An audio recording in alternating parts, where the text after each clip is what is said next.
Please subscribe to my channel. The phone buzzed sharply against the kitchen counter. Its piercing vibration cut through the steady drone of the dishwasher. I froze, coffee halfway down my throat, the bitter warmth scraping the back of my mouth. The screen glowed with her name, Leia, and a snippet of her message. "I'll be at Jake's tonight. Don't wait up." My stomach churned, a cold coil tightening so sharply it felt as though my insides were being wrung dry. Jake, her colleague, the man with the easy laugh and lingering gaze I'd noticed at the company barbecue weeks ago. I set the mug down too hard. The ceramic clink broke the kitchen's fragile silence. My eyes stayed fixed on the message until the letters blurred. This wasn't the first night she'd stayed out late. Her job at the ad agency demanded long evenings, endless client calls, and team outings that spilled past midnight with alarming regularity. I had grown accustomed to the empty stretch of bed beside me, the faint scent of lavender lingering in her pillow. But this felt different. The casual tone of her text was a slap, a subtle dismissal of my concern. I typed, "Okay, love you," then deleted it. My fingers hovered, trembling, before I tried something else. "What's going on at Jake's?" I didn't press send, not yet. The house felt cavernous, hollow, shadows stretching from the single lamp glowing in the corner. Above the couch, our wedding photo hung like a relic from another life.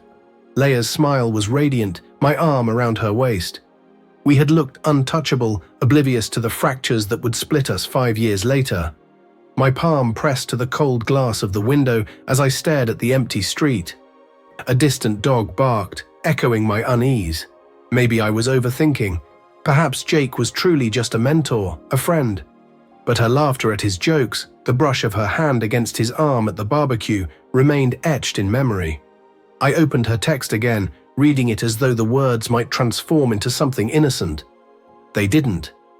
Instead, my mind traced nights of secretive phone use, the sudden change in her perfume, muskier than before, deadlines stacking after sunset. Each memory sharpened the sting, assembling a betrayal piece by piece. Finally, I sent a single line. "Why, Jake?" My thumb hovered for a heartbeat before releasing. The screen lit up with 3 dots. They flickered, vanished, flickered again, then disappeared entirely. My pulse thundered in my ears, every second stretching into eternity. When her reply finally appeared, it read, "Just work stuff. Team crashing at his to finish a pitch. No big deal."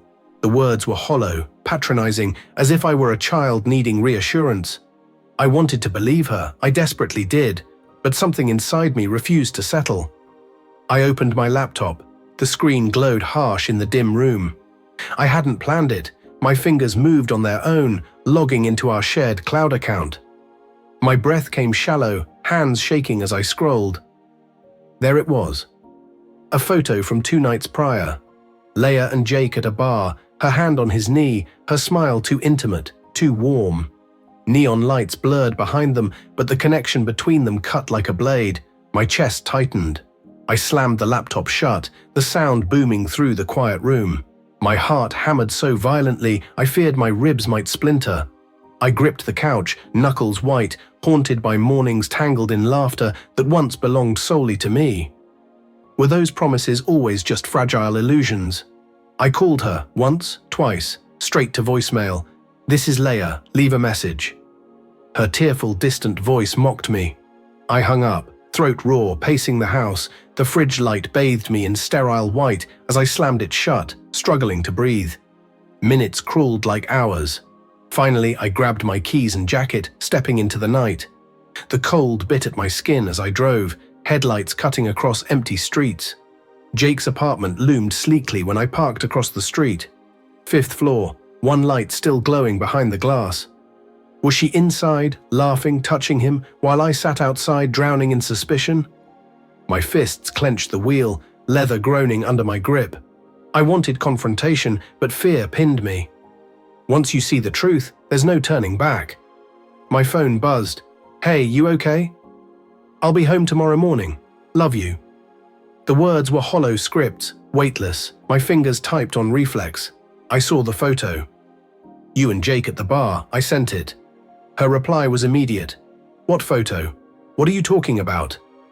Too fast, too practiced. I sent the screenshot. The 3 dots appeared, then vanished, gone. I slumped against the headrest, eyes fixed on that glowing window.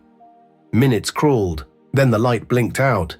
Leia stepped out, coat wrapped tight, hair shimmering under the street lamps. She glanced back, nervous, and hurried toward the subway.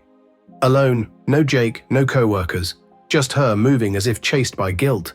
I could have called, demanded answers, unleashed the storm in my chest. But I didn't. I sat frozen, watching her vanish around the corner. The truth was etched in her hurried steps, in the silence of her phone, in the damning photo. She hadn't been working. She hadn't been with her team. She had been there. I drove home, city lights streaking across the windshield. The house welcomed me with crushing quiet. I sank onto the couch, staring at our wedding photo as if it might offer answers. By morning, she'd return with rehearsed explanations, red-rimmed eyes, a forced smile. She'd say it was nothing, a misunderstanding, leaving me to decide whether to swallow the lie or confront the truth already ripping me apart.